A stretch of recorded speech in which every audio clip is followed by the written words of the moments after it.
Hari ni cuti guys, bawa family tengok wayang lagi.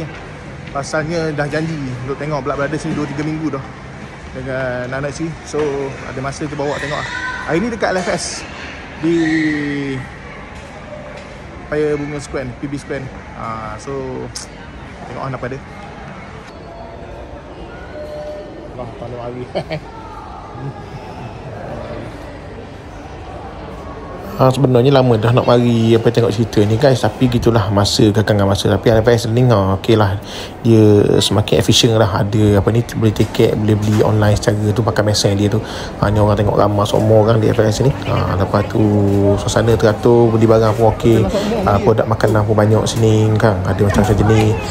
So bagi mari ke LFS hari ni lah. LFS payah semua aku nak sebut.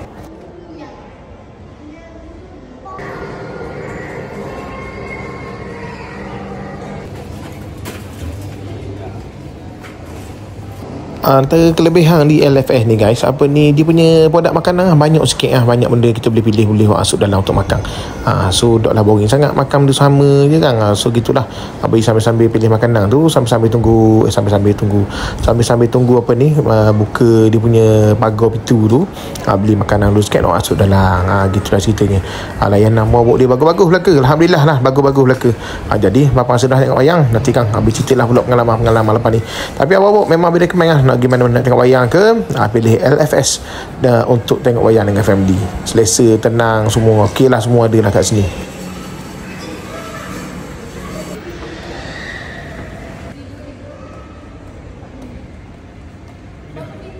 Guys, hari ni bagi tengok wayang cerita The Blood Brothers.